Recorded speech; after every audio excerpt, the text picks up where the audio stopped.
I, Good morning. it's morning in England anyway, but I think where you are in Indonesia, it's later in the evening, right? But thank you Yes, very much for joining me. thank you for I having just me. give the listeners and the viewers a little bit of a background. You and I worked together in Hong Kong at Hotel Icon um, back in about 7 years ago, and you were the F&B director there. We had a fantastic 3 years together working that hotel and coming up with some amazing concepts. I was always really impressed with your creative mind and your business thinking.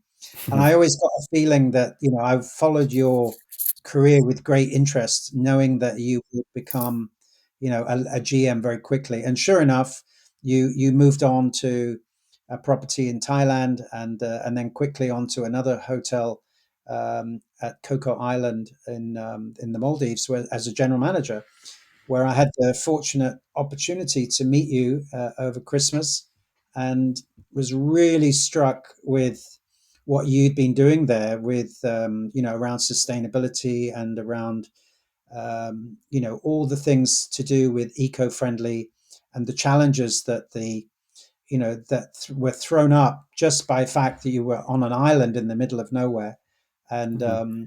all those challenges. And what was really impressive was that even on a small scale like that, with only 30, 40 rooms, you were able to, do some incredible things. And hopefully, we can get to talk about that. So, what I'd like to do is maybe you could just give a little introduction, and then we can get into the some of the more interesting aspects of being a GM and focused on sustainability in the hospitality industry, specifically around resorts. Anyway, over to you, Vincent. Go ahead. Thank you. Thank you for having me, Richard. Always a pleasure talking to you.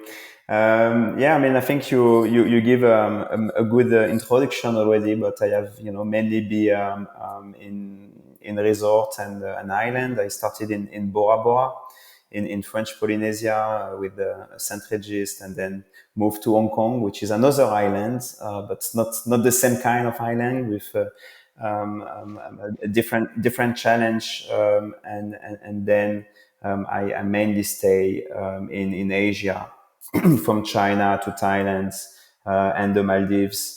And that's true. That sustainability is one of the most important things today, and the most important topic that we have to deal with, because we are on the on the tourism industry, and we really need to take care of the environment. We need to take care of the planet, and that's important. That we looking actually at what we call regenerative tourism, trying to go somewhere, but to leave the place better than what we find when we arrived. We don't want to squeeze the destinations, and we really want to have a positive impact. And that's, I think, as hotelier, is part of the missions, when we go somewhere, to really try to get this positive impact. Yeah, So this is, what I have been trying to do with my team in the different place where I have been. right. Yeah, but that's a long way to go. Yeah. No, I agree.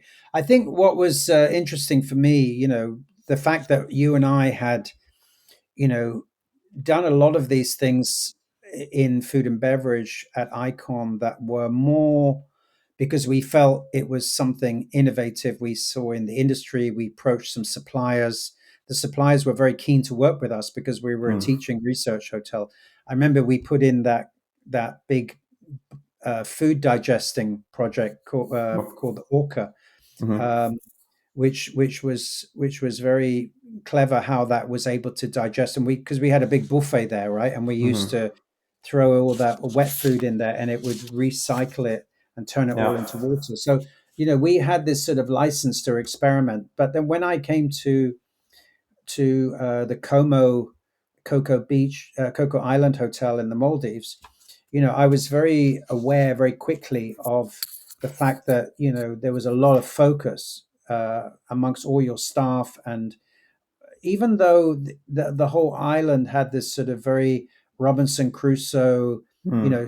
feel to it, you could see that behind the scenes that there was a lot of things going on Yeah. around that. So I was just wondering, in the Maldives, in Hong Kong, there isn't really a lot of regulation around this, but is there much regulation to protect the islands in the Maldives around sustainability and eco? And worse, what were some of those things that, as a hotel, you had to follow? Any of the regulations that for your daily operations and your planning that you had to take into consideration?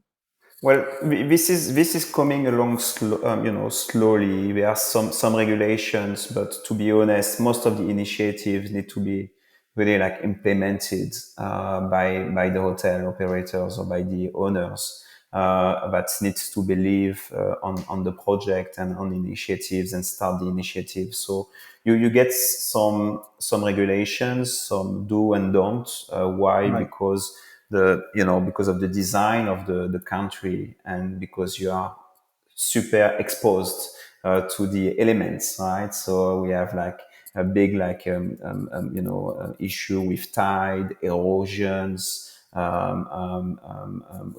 lot of waste, and you can see a lot of trash on the seas. So because we are in this kind of, the Maldives is in that kind of island setup, you are like fully exposed. So they have no choice to implement regulations. But at the end of the day, to be efficient and to have a positive impact, you really need to go beyond that by trying to implement some creative idea. But what's most of the regulations that are in place are regulations to protect the island by avoiding reclamations, for example. So Okay. if you need to do reclamations, you need to ask for authorizations. They Right. have a bit of regulations on waste management, but I will say that it's still very shy Right. because it takes some time to implement. So there are some regulations, but yeah, that's still a long way to go. Yeah. And did Como hotels and resorts have KPIs or regulations regarding this subject, regarding sustainability or eco-friendly practices? Were Yeah. there things that you had to comply with as a company? Yeah, so Como was really like, and is a company very, driven by sustainability. What I liked about that is that it was very honest. I have seen a lot of companies that use sustainability for, I would say, more commercial reasons. For Como is more a way of living. So you won't read a lot about the sustainability practice. This is some things that they do as a company because they believe is important, not Yeah. because they want to use it as a marketing tool. And I felt very close to that because I also feel that, at the end of the day, when you run an island, you cannot be, you know, hypocrite too. I mean, there are things that you have to do because you need to create your own energy and so Right. on. All the guests are coming from super far away. You don't have domestic market. Everyone is flying. So at the end of the day, yes, your carbon impact is huge. But it's a lot of things that you can still do to minimize that. And what I liked with Yeah. Como is that it was not too much marketing around it, but this was one of the commitment of the company that we had to Yeah. implement things. We had KPI. We also were certified by Green Globe. And this was, of course, one of the corporate initiatives that we Okay. had to get this Green Globe certification as well. So Okay. that was very interesting. Great. So when it comes to things like waste, I mean, can you give me some examples about how you used to deal with, the food waste or the trash or uniforms, linen waste? I mean, I remember we used to get a lot of discarded sheets and towels and napkins and Mm. tablecloths, things like that. I mean, what happens to all that stuff? So I mean, the Maldives is a bit of a different setup, and usually, I mean, you have seen during your holidays, this was a tiny island, 400 meter by 20 meter, right? So that's a very small island. So we did not really have like places to do like upcycling or recycling on site, but we were, having a very clear like a waste management program where we usually have a segregations of all different type of waste. We were dealing with 100% of the organic waste on site, also with a digester, not exactly the same technology as we had in Hong Kong, but we were able to turn the organic waste into soil, right? And organic waste in terms of volume is already like, if we look at the food waste plus the green waste is already 70 to 80% of your waste. So Right. that's the big things that you have to deal with. Looking at linen and those kind of things, we were always, for those type of waste, working with some associations, charity, or looking at donations, and So you this donated the textiles back to the community. to the community, and then they will like probably doing some upcycling with it and use it in a different way. So Right, right, right. we always try. I mean, we were like, I mean, you have seen that we were surrounded by a few islands Yeah. and two like local islands. So we were like trying as much as we Mm. can to have some synergy Yeah. and helping them and contributing as well to So the local out of island all the development. in a typical operational setting, right? What do you think generates the biggest sort of waste, if you like? I mean, when I talk about waste, I mean, what do you think is the biggest element in terms of your operation for um, or the most costly, the most inefficient thing about it? Is it like the electricity usage? Was it the food waste? Was it the packaging? Because I remember when I was there, I saw these boats coming in with all these Mm, boxes and mm, packaging from, all the things you need had to be shipped in, right? And yeah, so you've obviously got boats and the diesel and the fuel. So I mean, yeah, it seems to me that to run a resort in I mean even a bigger one, you have another Como property which is even bigger. Presumably that yeah. it just multiplies the problem even more. So what would you say, as now that you were there a couple of years, was the biggest culprit to the eco So problem? So to start with, I mean, that's when you are on such a remote locations, the cost of logistic to bring things Yeah, is huge because as you say, I mean, we need to bring supplies. So we have like a supply boat coming twice a week because the supply come from overseas for most of them. Because that's in this type of country, you have very little local produce. So you need to import most of the things you buy. So this is coming by boats, and then this means that is a lot of packaging. Those are also part of the world where it's a bit difficult to negotiate with supplier on type of packaging that you can accept or not, right? So you yeah, have a lot of impact coming from the supply and coming from the fact that you are on a right, remote locations. Most of the island as well are 100% on gensets. So which means like that you burn diesel, and that's also a huge impact, right? So now right, we start to see more and more solar panel in the Maldives,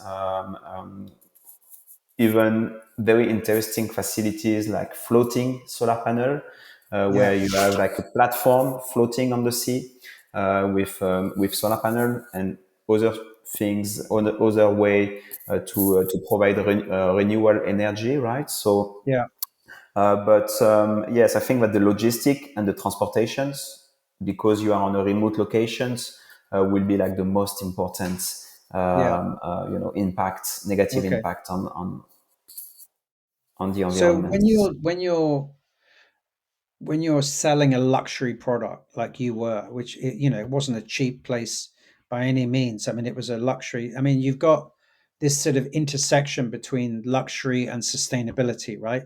So would you say that the more luxurious your hotel, the more, the more waste you produce? Or I mean, in your case it wasn't necessarily like that, because everything was actually very simplistic. It was very Yeah. simple, and it was almost like less is more in Yeah, that sense. Yeah. absolutely. Absolutely. I think that, yes, I mean, of course, it's like more you go into the luxuriness and more amenities you have to provide and more things will be available for the guest. But if we look at a brand like Como, and I mean, it's not the only one. It's still a few, a brand like this where, things are done with taste, and we are more on the kind of understated luxury. Yeah. Usually, is for well-traveled people, people that have this, sense of taste, but don't need a huge buffet at the breakfast, for example, Yeah. but just prefer to have a perfectly cooked and freshly cooked a dish, and they rather like to have a menu, a dish of the day, and a few suggestions from the chef, freshly cooked, than a ton of options of a non-fresh food. But this is of course this is not for everyone. This is a style of traveling. Is a few very high-end companies that are providing this kind of experience. Mm. We can also talk about Aman if you want, or other brands that are also having the same mindset. Yeah, So I remember going for breakfast and seeing how everything was made from scratch. I mean, you weren't importing croissants or muffins and things. I mean, it was all made from scratch, and it was done in a very tasteful way. And you could see that there wasn't a lot of waste, and everything, the main course was cooked to order. There weren't chafing dishes full of bacon and things, no, compared to, some of the buffets that you see where they try to think that, more looks more luxurious. So I think that, yeah, you guys did a really great job in terms of food.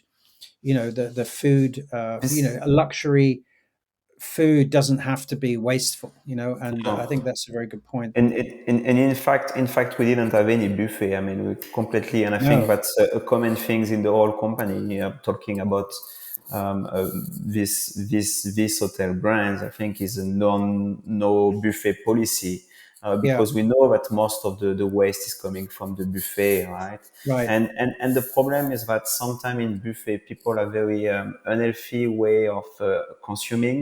It's like you tend to overeat more than what you need, Yeah. because it's just there, is available, and then you don't feel good about yourself. Right.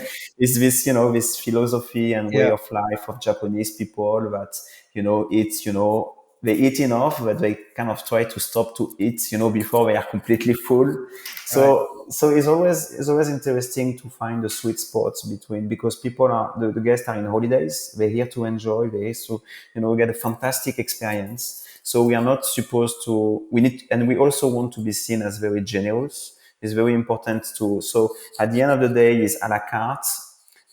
Is coming from the kitchen, but you can order as much as you want. If you want Yeah. three, plates with eggs, we can give you as much as you want.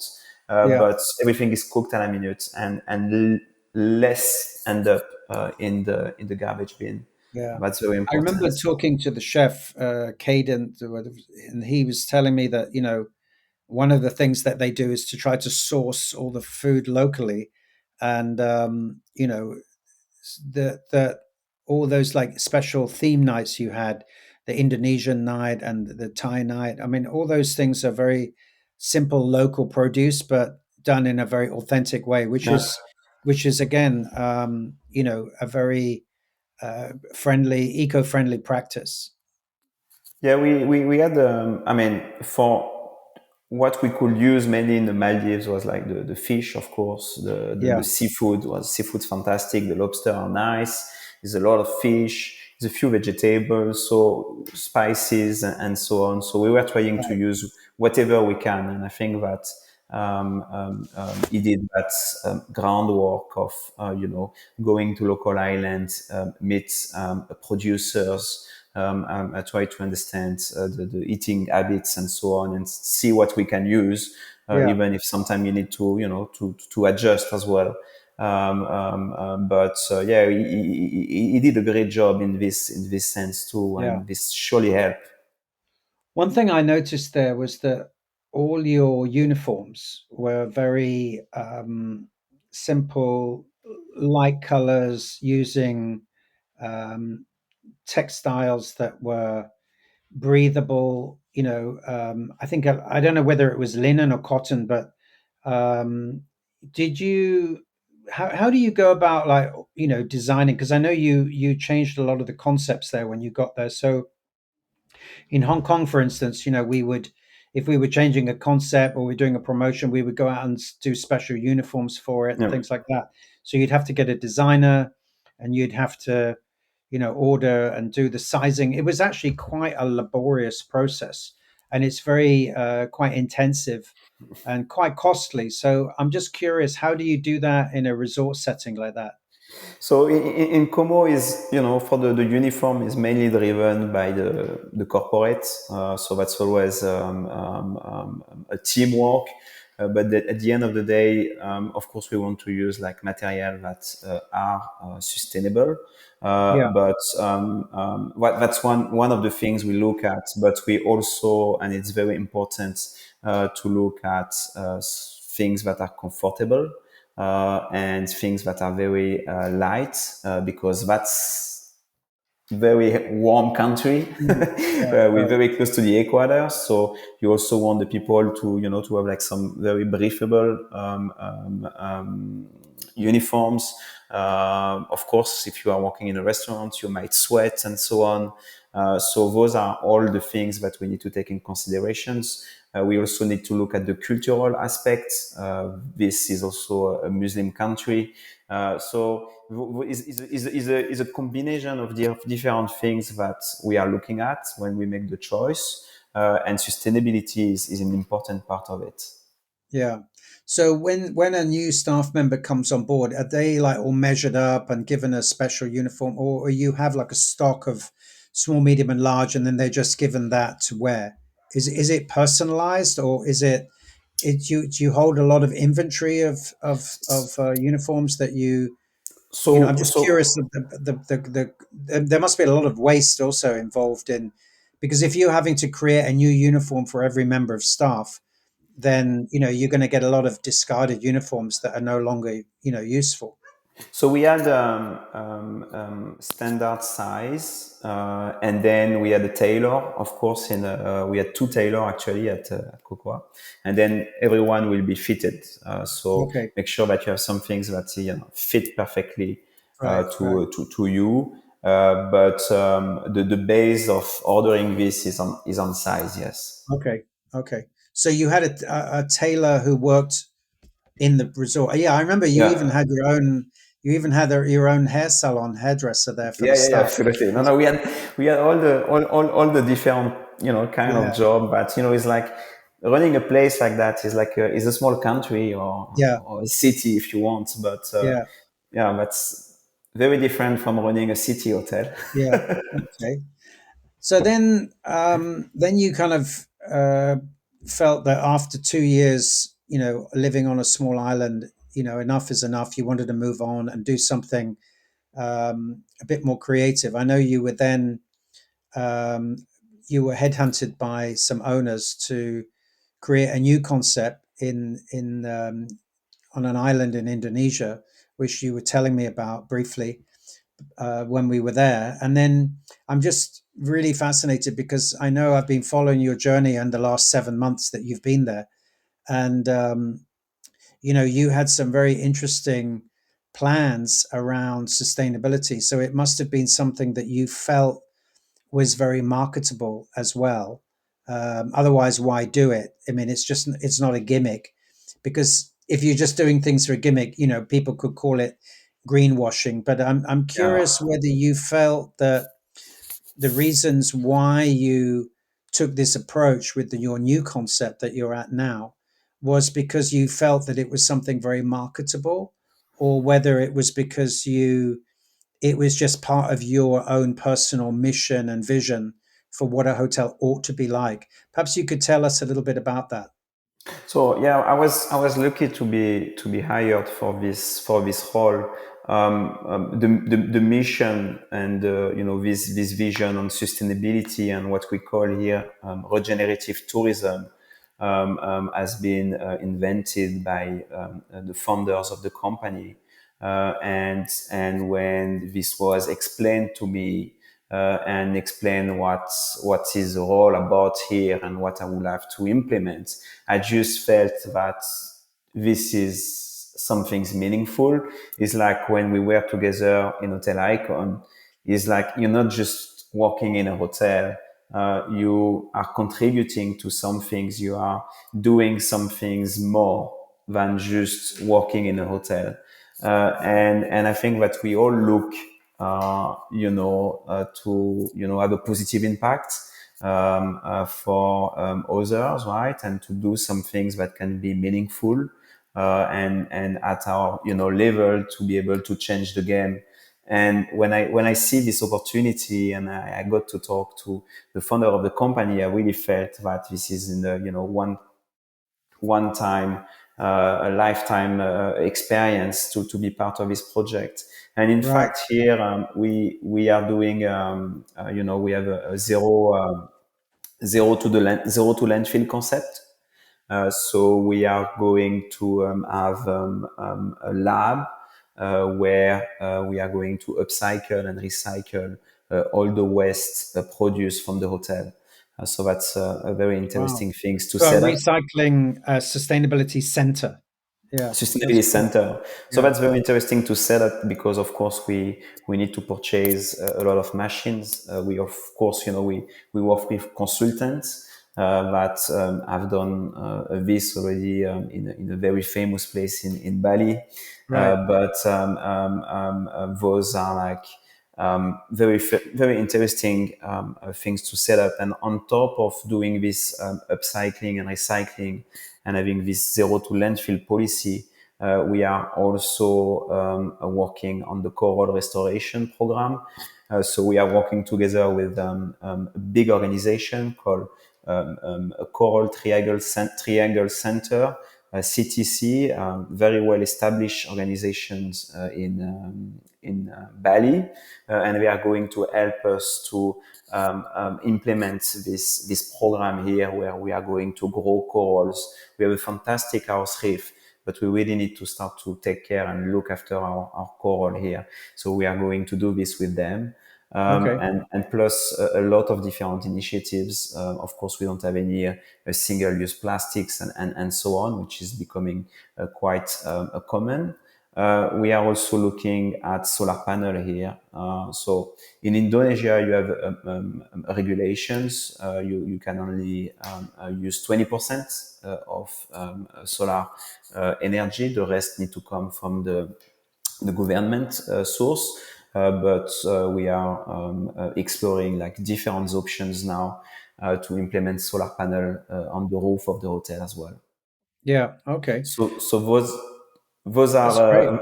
yeah, those are for this, and we have another piece of land close to the hotel where we are looking at now building a farm, and we'll try to produce like the veggie and all the the foods needs for the hotel, plus having a couple of maybe.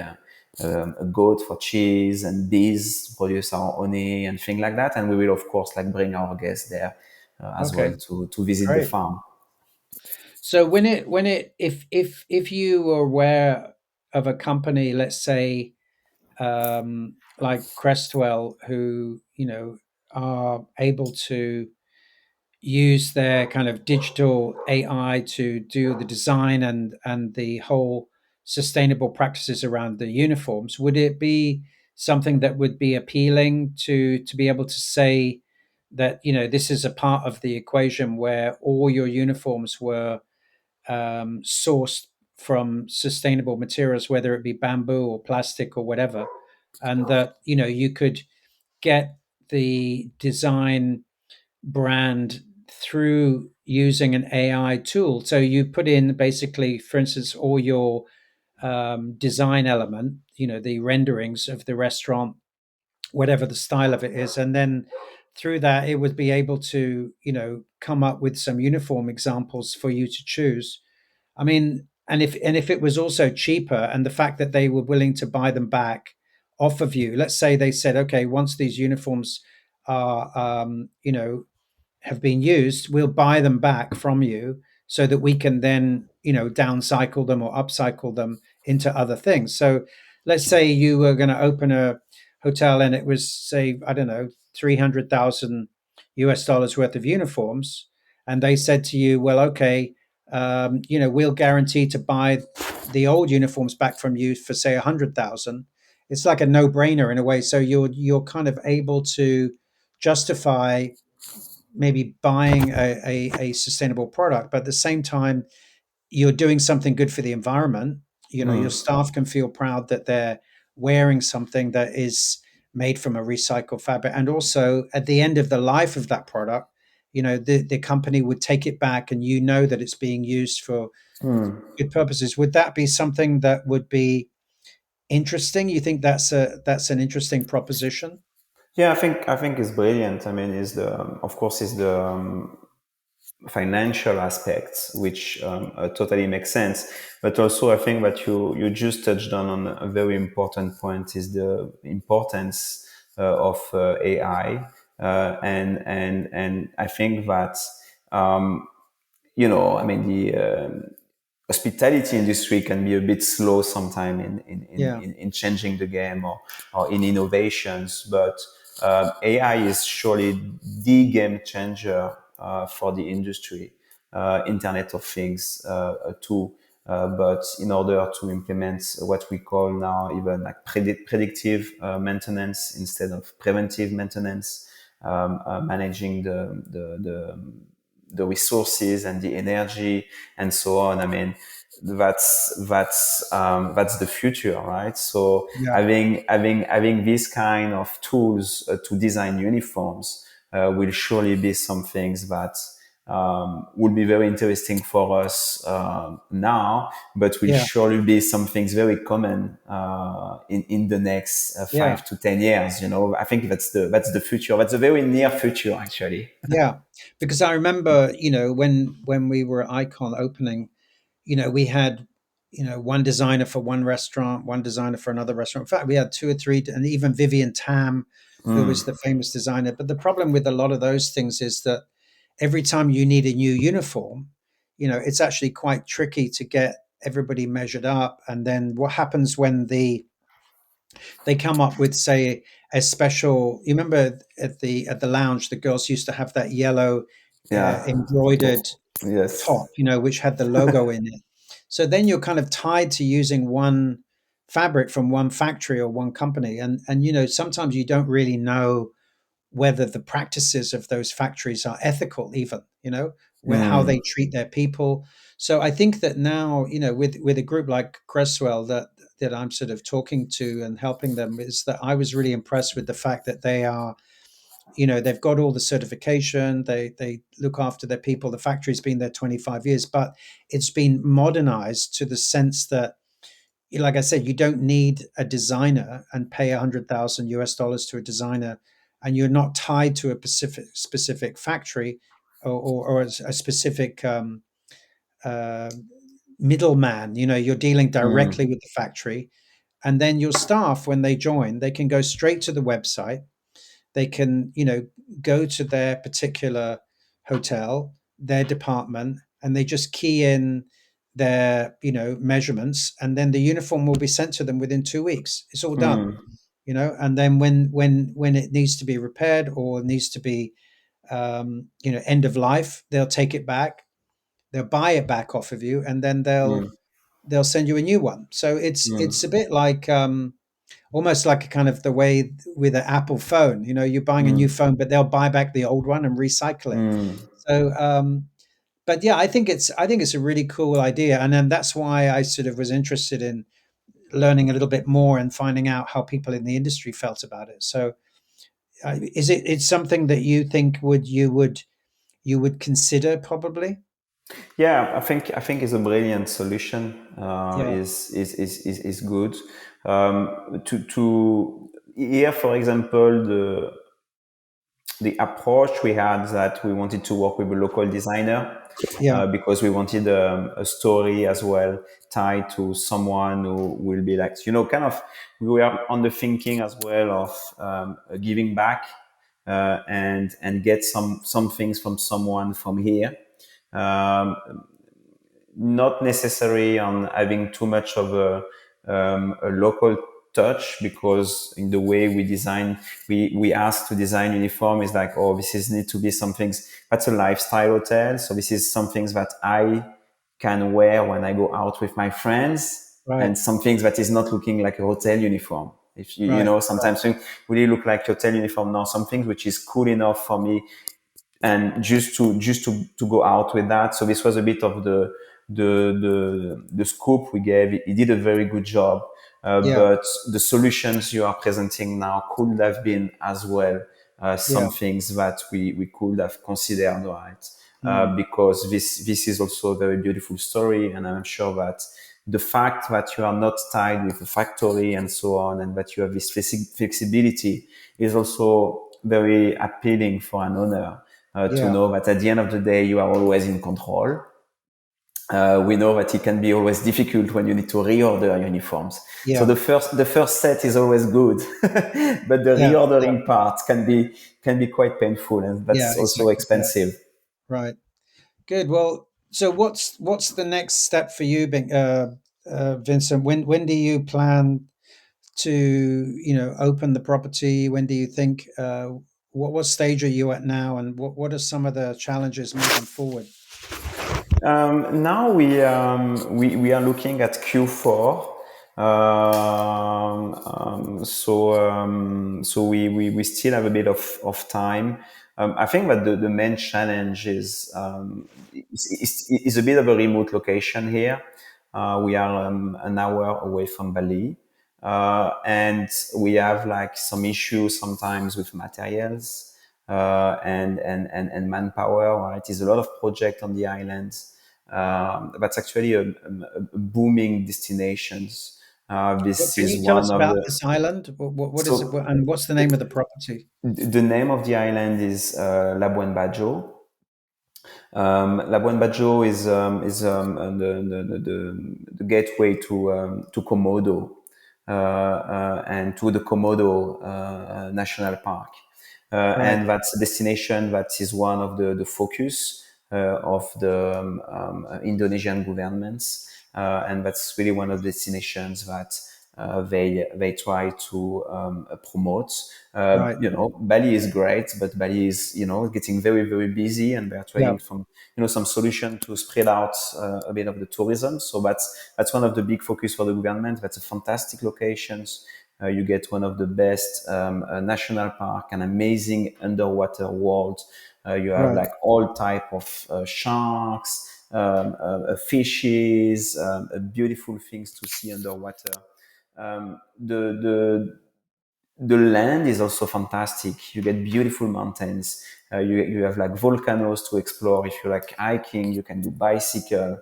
You can do a lot of things. And is an important culture element as well, right? So you get the Okay, sea, you get the land, and you get the culture. So I think it's a beautiful destination for right. holidays. I personally love it. That's a very good place to be.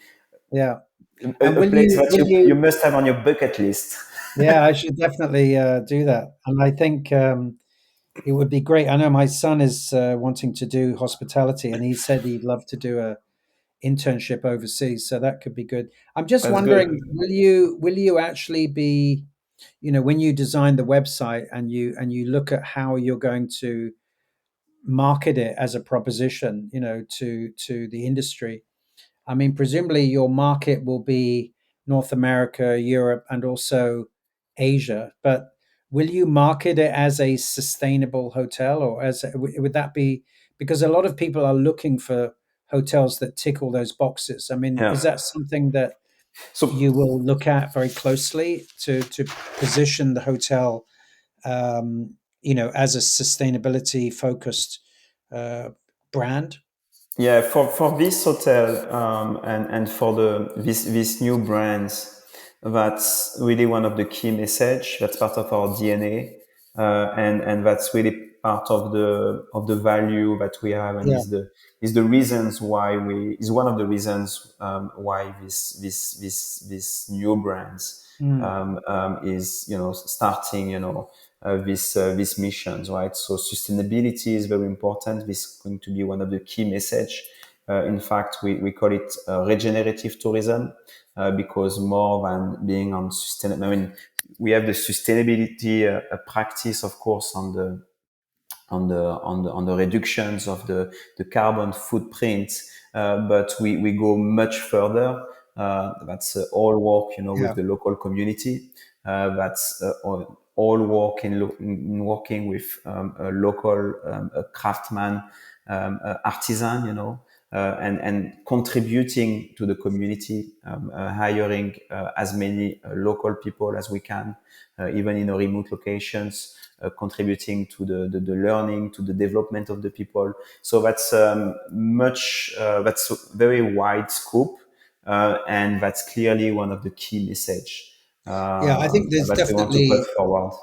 yeah, I would agree. I mean, there's definitely a lot of marketing advantages of around this approach, and I think that, um, if you remember back in the early days of Icon, when the brand was never even known and it was a teaching hotel. I mean, who wants to go and stay in a teaching hotel when in Hong Kong you have all these competitors and pay $300 a night? But the fact that there was a lot of guest feedback on what we were doing and what it represented, the fact that there was a compelling story that people could relate to, and they felt that they could it was something very believable. Mm, So I think that, like you say, I mean, if you're doing stuff that everybody else is doing or claiming, and a lot of people know that that is greenwashing, then if you can add the cherry on the cake, so to speak, and you can say, wow, all those staff were wearing uniforms, and then there was a whole story about how that was yeah. created and how it's